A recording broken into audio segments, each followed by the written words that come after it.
joue bien. Alors quel est le problème? Ah, Lucky est le film que nous critiquons aujourd'hui, un film de Natasha Kermani. Alors comment vous dire que Bria Grant, c'est une actrice que je trouve sympa, mais franchement, les films dans lesquels elle joue, mis à part The Stylist, ça c'est simple, hein. Je l'ai vu que dans 4 films. Faudrait que je la voie dans A Ghost Story, Je sais qu'il y avait un autre film. Ah, il faudrait aussi que je la voie à la réalisation avec 14 Hour Shift. J'avoue que je m'y connais tellement peu. 22 ou 12, je m'y connais tellement peu en anglais.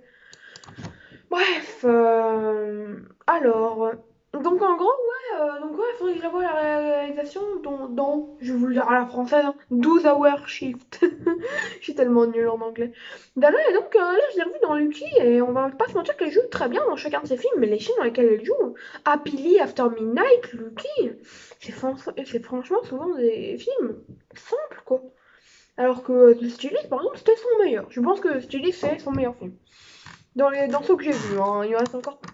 Surtout A Ghost Story à voir avec elle. Parce que le reste, c'est soit des films trop vieux, soit c'est trop nanardesque pour que je puisse les trouver. Tels que par exemple Ice Road, très Terror, sorti en 2011. Ouh là là, les erreurs. Les erreurs de début de carrière. Passons. Là, on est là pour parler de Lucky. Et on commence la critique tout de suite, on commence la critique maintenant avec le vieux acteur. Donc on va continuer sur Bria Grant, qui joue toujours aussi bien. Je pense qu'on peut se le permettre, voilà. Bria Grant joue toujours aussi bien. J'ai l'impression qu'elle est un peu toujours dans le même type de jeu. Par contre, elle sait pas diversifier son jeu, mais à chaque fois c'est efficace. En gros, elle joue toujours un peu ce jeu fébrile, un peu ce jeu, vous savez, fatigué, pas fébrile, mais ce jeu en mode je suis fatigué, foutez-moi la paix. Elle joue toujours dans ce genre de rôle-là, même si on va pas se mentir que dans Happily, elle joue un rôle qui dure 10 secondes et on la voit à peine. En gros, elle joue une caissière, s'il vous plaît. Mais elle joue bien, voilà, moi je me dis qu'elle joue bien, voilà. Je suis pas objectif, sérieux. Non, pour ce film-là, je suis objectif, mais pour Happily, on peut pas dire que j'ai été objectif. Sérieusement, on la voit 10 secondes. Les personnages sont bons, mais mal abordés, malheureusement. Voilà, voilà. Parce qu'en vérité, les personnages ont tout. Sauf qu'en vérité, comment mal les aborder? Bah, comme ça. Après, bon, le personnage de May, bon, on va dire que ça peut aller, mais tous les autres personnages sont un peu poussés au cliché, légèrement, pour apporter quelque chose au personnage principal qui s'apportera qu'à moitié. Donc en gros, on rabaisse, c'est un peu comme l'horreur et le drame dans certains films, même si là il n'y a pas de concurrence horreur-drame. Bah en gros, le drame il prend toute la place pour. Enfin non, l'horreur est rabaissée pour que le drame prenne la place, sauf que le drame, bah ça prend pas plus quoi. Je sais pas si vous voyez ce que je veux dire. Au niveau de l'histoire, le récit est plutôt cool, hein. Ça reste, franchement, ça passe bien le temps. Et voilà, c'est plus qu'un divertissement aussi, parce qu'il y a un message derrière, il y a tout un message à la fin. Une fin qui fera très comme le film Men, vous savez. C'est pas aussi gore, c'est pas aussi chelou, c'est pas aussi mystérieux. Mais il y a quand même un petit mystère, vous savez, sur le visage du tueur. Il y a quand même un gros mystère. Voilà. Enfin, c'est pas un mystère, mais si vous préférez, on voit plein de trucs que je peux pas dire. Parce que je spoil pas. Mais on voit le visage du tueur, c'est tout ce que je peux dire. De toute façon, je l'ai déjà dit, que voulez-vous. Après, au niveau. Bah ouais, après ça reste prévisible l'histoire parfois. Ça reste quelque peu prévisible. Au niveau du scénario, les dialogues sont un peu foutus n'importe où parfois, hein. Quelques dialogues. Et ça reste grandement classique en fait. Il y a, bon, ok, des trucs un peu bien, mais sinon, en vérité, moi par exemple, comment la police elle gère la situation, d'accord, c'est pour amener le message de fin, mais si on compte qu'il y a aussi des femmes dans la police, parce que c'est vrai, c'est une réalité, bah en vérité, le message a plus trop de sens quoi à partir de ce moment-là. Ça gâche un peu, ça fait un peu faux, ça fait un peu fake, et voilà, je sais pas.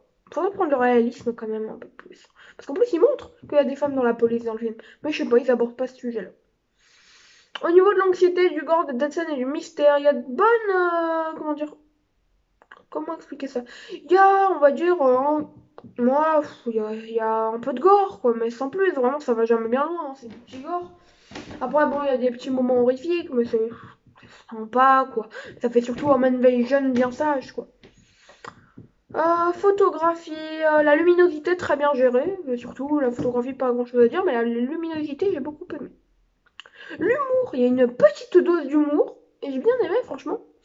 Ça paraît plus ou moins comme de l'humour quand tu vois le message de fin, mais bref. Moi, surtout la fin qui va changer la perception du film. Je pense qu'il faudrait que je le revoie un jour en me disant, bah tiens, bah, j'ai vu la fin, je sais ce qui se passe à la fin. Il faudrait que je le revoie un jour parce que ça change beaucoup la perception du film, la fin en fait. Parfois, tu perçois des choses qui, soit le film, ça donne totalement une incohérence, bah toi, ou toi, ça te fait mieux comprendre ce que tu as trouvé incohérent. Non. Soit ça en crée, soit ça en perd des incohérences. Ça fait un peu des deux, quoi.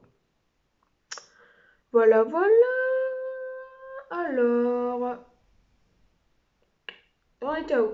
La musique, la bande son est efficace, franchement, c'est parfois un peu classique, mais franchement, il y a un thème principal que j'ai pas mal aimé.